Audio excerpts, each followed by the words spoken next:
Are the rich, wealthy 1% finally getting nerfed in New World? Well, maybe. So there's been a post on the forum from somebody called XR. Now it seems that they have updated the territory gold and the upkeep files in the PTR. So this is likely what's going to actually go live. However, it is subject to change. And this is basically how New World is going to manage the territories so that Everfall doesn't just end up with like billions of gold, or does it? So first, quick shout out to my YouTube members. I do really appreciate you guys. If you want to support the channel, that's the best way to do so. And then this here is what I want to show you, and I appreciate it might look a little bit like number heavy. Don't worry, it's actually sort of simple. Effectively, the split of the total on the left is the percentage of gold that your entire territories on your server are going to collect, and then the owners of that town get. So Brightwood there at the top here is at 10%. If your server, for example, collected 10 million in taxes, the owners of Brightwood would get 1 million. The other numbers are basically like sample numbers from the server that this person is on. I think it's Delos in the US or something like that, right? Okay. But it's those percentages there that are the key way that they're doing this. So what they're doing is addressing the issues where Everfall and Windsward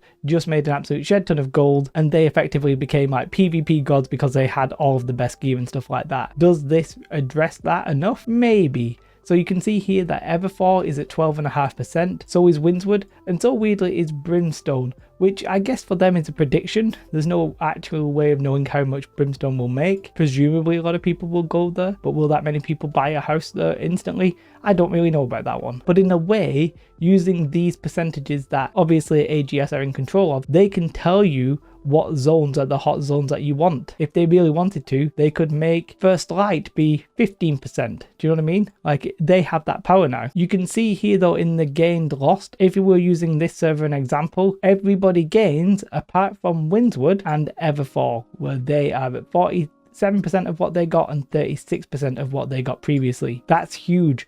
Basically saying you're going to get like about a third or nearly half the amount of gold as you were getting previously. However, you are still going to get more gold than anybody else on the server. So it's sort of not making all territories equal, but it is actually bringing in line Windsward and Everfall and stuff like that. Now, there's a little bit of disappointment here for me in one sense that I guess having it all be equal probably wouldn't be a good system because nobody's like really using First Light or whatever, but I would have liked to have seen reasons to actually use those zones and maybe have some sort of game mechanic that like led to that and like made it feel like that zone was the better zone at that time, for example. However, this sort of feels like a little bit artificial. It's effectively looking at the play numbers and being like, okay, well, these are the popular zones, so we're going to do this percentage. It now gives away that sort of like natural ability to change over time. Who knows how popular Brimstone would have been before this update? Well, but we now know how popular it's going to be. It's going to be as popular as Windsward and Everfall when it comes to wars. And just look at this percentage. Like, if you were on Delos and this was in place, they did get 5 million gold in a week, by the way, so that's an insane amount. I think this is weekly, I might not be correct though. And no, they would only get 1.8 million. Now, the upkeep here is like, if you are fully maxed out, that's how much the upkeep will cost. And the full take home is basically, you know, the new value minus the upkeep. Now, there is a calculator here that says what happens if you're not at full upkeep, because if you're not at the full upkeep value, it looks like you get a different percentage of the split, as in you don't get as much because you're not paying as much out. There's no way of sort of abusing the system to be like, well, we'll have Everfall and just let it go to hell because at least then we're getting maximum profit. That's not going to be the case because you just simply won't get as high a split. So that's not going to happen anymore. Well, not that it did, but that's not going to be possible. So really, really intriguing way that they're doing this. There are other changes in the files. For example, I think there is that war cooldown when you change company. There may be that thing where the defender has to have so many from the same company and a few things like that. We'll have to wait and see when this is actually all explained to us, but this is sort of a decent-ish step. I'm happy about it. I just sort of wish that some of these percentages were maybe tweaked a little, but I mean, really, this sort of keeps like some zones as being the peak zones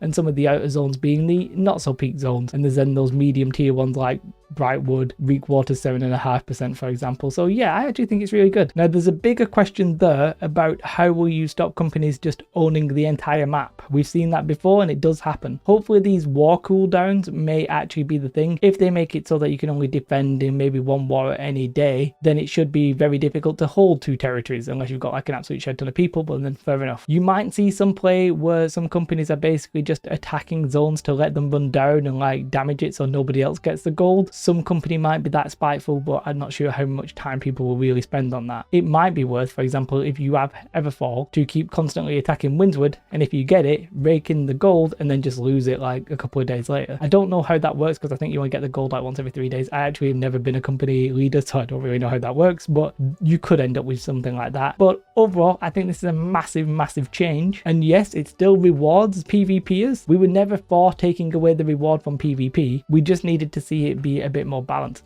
Now, I actually do think that overall it's too much gold going from certain players into certain kinds of other players. I still think I'd like to see the percentage of gold from the map be reduced, so maybe like lower the tax so that there's less gold generated in the first place. But my dream has always actually been to be in a company who's actually fighting for an outer territory. I want to be a company who's trying to control First Light, Cutlass Keys and getting rewarded for that, but I don't want to be fighting your hardcore PvPers who are doing Everfall and Windsward. Does that make sense? I've always wanted to be part of the politics, but not like an elite hardcore, I don't want to say no life gamer, but that kind of vibe, you know what I mean? And I think this change sort of enables that a lot more, especially if we get the like war cooldowns and company cooldowns when you're swapping and stuff like that. That could be really exciting. So big news. Let me know your thoughts in the comments below. If you want to support the channel, the YouTube membership is the best way. We should definitely do though. Have a most beautiful day. Like and subscribe. Goodbye.